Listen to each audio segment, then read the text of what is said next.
Price B to God.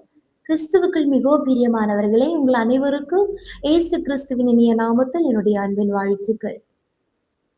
இந்த நாளிலே கர்த்தர் நம்மோடு பேசுகிற ஒரு ஆலோசனை, எபிரேயருக்கு எழுதின நிருபம் 5ஆம் அதிகாரம் அதனுடைய 7 முதல் 10 வரையுள்ள வசனங்கள். ஆமென். அவர் மாம்சத்தில் இருந்த நாட்களில் தம்மை மரணத்தினின்று ரட்சிக்க வல்லமையுள்ளவரை நோக்கி பலத்த சத்தத்தோடும் கண்ணீரோடு விண்ணப்பம் பண்ணி வேண்டுதல் செய்து தமக்குண்டான பயபக்தி நிமித்தம் கேட்கப்பட்டு அவர் குமாரனாயிருந்தும் பட்ட பாடுகளினாலே கீழ்ப்படிதலை கற்றுக்கொண்டு தாம் பூரணரான பின்பு தமக்கு கீழ்ப்படுகிற யாவரும் நித்திய ரட்சிப்பை அடைவதற்கு காரணராகி மெல்கிசேதேக்கின் முறைமையின்படியான பிரதான ஆசாரியர் என்ற தேவனாலே நாமம் தரிக்கப்பட்டார். ஆமென். Hebrews chapter 5 verse 7 to 10. During the days of Jesus' life on earth, he offered up prayers and petitions with fervent cries and tears to the one who could save him from death, and he was heard because of his reverent submission. Son though he was, he learned obedience from what he suffered, and once made perfect, he became the source of eternal salvation for all who obey him, and was designated by God to be high priest in the order of Melchizedek. Amen. நம்முடைய கர்த்தராகிய இயேசு கிறிஸ்து நமக்கு ஒரு மாதிரியை வைத்து போயிருக்கிறார். அவருடைய அடிசுவடுகளை பின்தொடர்ந்து செல்லும்படியாக அந்த மாதிரியை ஏசப்பா நமக்காக வைத்திருக்கிறார். இங்கு ஏசப்பா மாம்சத்தில் இருந்த நாட்களில் ஆமென் ஸ்தோத்திரம் அவர் செய்த ஒரு காரியத்தை இங்கே குறிப்பிடப்பட்டிருக்கிறது. எதற்காக? நாமும் அதே போல நாமும் அவருடைய அடிசுவடுகளை பின்தொடர்ந்து அதே காரியங்களை நம்முடைய வாழ்க்கையில நாமும் செய்யும் போது நமக்கும் அந்த இயேசு கிறிஸ்துவின் நாமத்தினாலே ஆசீர்வாதங்களும் உயர்வும் பரலோக சந்தோஷங்களும் கிடைக்கும். ஸ்தோத்திரம். இங்கே அவர் மாம்சத்தில் இருந்த நாட்களில், அவர் இந்த பூமியிலே வாழ்ந்திருந்த நாட்களில் அவர் தம்மை மரணத்தில் நின்று ரட்சிக்க வல்லமை உள்ளவரை நோக்கி, ஸ்தோத்திரம், மரணத்தில் நின்று ரட்சிக்க பூமியில யாராலும் முடியாது. எந்த ஸ்தோத்திரம் டெக்னாலஜிஸ்னாலும் சயின்ஸ்னாலும் முடியாது. ஹல்லேலூயா. ஒரு மரணம் என்று சொல்லும் போது ஒரு மனுஷனுடைய முடிவா இருக்கிறது.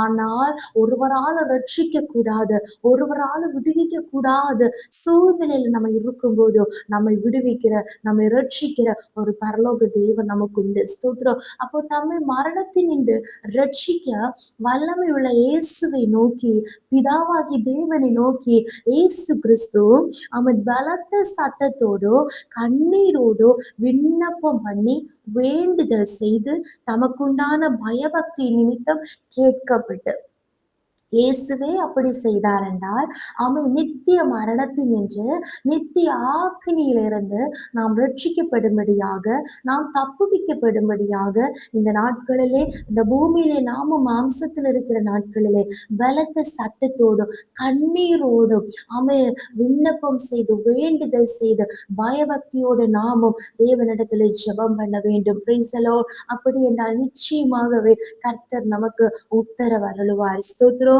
8ஆம் வசனத்திலே வாசிக்கிறோம், அவர் குமாரனாயிருந்தும் பட்ட பாடுகளினாலே கீழ்ப்படுதலை கற்றுக்கொண்டு, அது போலதான் இயேசு கிறிஸ்துவினாலே நாமும் தேவனுடைய பிள்ளைகள் என்று அழைக்கப்படுகிறோம். நாம் தேவனுடைய பிள்ளைகளாய் இருக்கும் போதும் நம்ம கீழ்ப்படுதலை கற்றுக்கொள்வதற்காக சில பாடுகள் நம்முடைய வாழ்க்கையில கடந்து வருகிறது. அந்த பாடுகள் வரும்போது சோர்ந்து போக வேண்டாம், வேதனைப்பட வேண்டாம். நம்ம இன்னும் தேவனோட அதிகம் நெருங்குகிறதற்காக அவன் பாடுகள், வேதனைகள், கஷ்டங்கள் வர வர நம்ம அதிகமாக தேவனுக்கு கீழ்ப்படிவோம், அவருடைய சித்தத்தையே செய்ய நம்மை ஒப்பு கொடுப்போம். ஆதலால் பாடுகள், வேதனைகள், கஷ்டங்கள் எல்லாம் நல்லது, அதெல்லாம் நன்மைக்கு.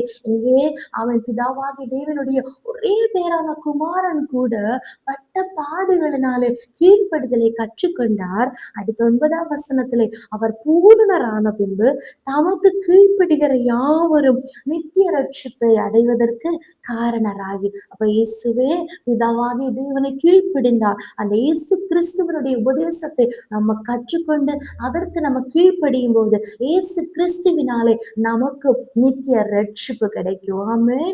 10வது வசனம், மெல்கிசேதேக்கின் முறைமையின்படியான பிரதான ஆசாரியர் என்ற தேவனாலே நாமம் தரிக்கப்பட்டார். ஆமென். நாமம் தரிக்கப்பட்ட என் ஜனங்கள் என்று நம்மை குறித்து, தேவனுடைய ஜனங்களை குறித்து நம்ம வாசிக்கிறோம். நம்ம தேவனுடைய நாமத்தை அறிந்தவர்கள். நாம வெளிப்படுத்தின விசேஷத்துல வாசிக்கிறோம், ஜெயிக்கிறவனுக்கு அவன் புதிய நாமம் கொடுக்கப்படும். ஸ்தோத்திரம். அந்த சந்தோஷத்தை, அந்த ஒரு உயர்வை, அந்த நாமத்தை நம்ம பெற்றுக்கொள்ள வேண்டும் என்றால், இயேசு மாம்சத்தில் இருந்த நாட்களில் கண்ணீரோடு பலத்த சத்தத்தோடு பிதாவை நோக்கி வேண்டுதல் செய்தது போல, மரணத்தினர் ரட்சிக்க வல்லவரை நோக்கி ஜெபித்தது போல, பட்ட பாடுகளினால கீழ்ப்படுதலை கற்றுக்கொண்டது போல, நாமும் ஸ்தோத்திர இந்த நாட்கள்ல கண்ணீரோடு பயபக்தியோடு பலத்த சத்தத்தோடு நம்முடைய தேவனை நோக்கி கூப்பிடுவோமாக. அவர் நிச்சயமாகவே ஸ்தோத்திர நம்மை மரணத்தின் என்று ரட்சிக்க வல்லவராய் இருக்கிறார். ஸ்தோத்திர மரணம் நிச்சயம், நேரம் நிச்சயம் அல்ல.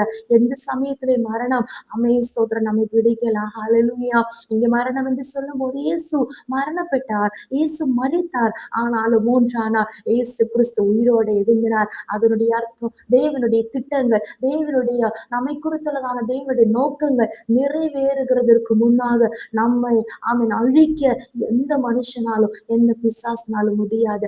ஆதலால் அந்த இயேசு கிறிஸ்துவனுடைய அடிசுவடுகளை பின்தொடர்ந்து அவருடைய உபதேசத்தை கற்றுக்கொண்டு அவருக்கு கீழ்ப்படிவோமாக நமக்கு நித்திய ரட்சிப்பை கற்று தருவார். நித்திய ஆக்கினிக்குள்ள இருந்து, அந்த மரணத்திலிருந்து நித்திய காலமாக நித்திய ஜீவனுடைய வாக்குத்தத்தத்தை சுதந்திரித்துக் கொள்ள கர்த்தர் நமக்கு உதவி செய்வார். இந்த பூமியிலேயும் கர்த்தர் புதிய ஒரு நாமத்தை நமக்கு தருவார். நம்முடைய சூழ்நிலைகளை கர்த்தர் மாற்றுவார். ஆனால் நம்முடைய குடியிருப்பு பரலோகத்தில் இருக்கிறது. அதனால் பரலோகத்திலே இந்த உலகத்தை, மாம்சத்தை, பிசாசை ஜெயித்து நாம் இயேசுவுக்காக வாழும்போது பரலோகத்திலே புதிய ஒரு நாமம் நமக்கு கொடுக்கப்படும். ஹல்லேலூயா.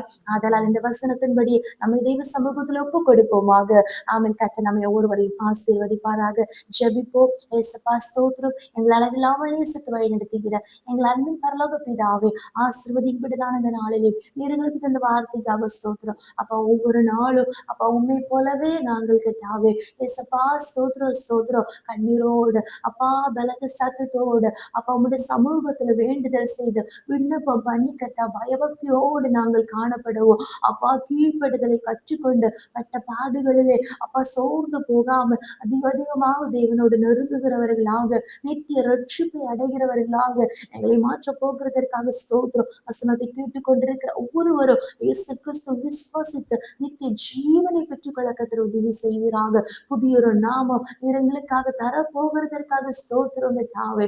தாழ்த்துகிறோம், ஒப்பு கொடுக்கிறோம். இயேசு கிறிஸ்துவின் நாமத்தினாலே ஜெபிக்கிறோம். எங்கள் ஜெபத்தை கேளும் நல்ல பிதாவே. ஆமென், ஆமென், ஆமென். May God bless you.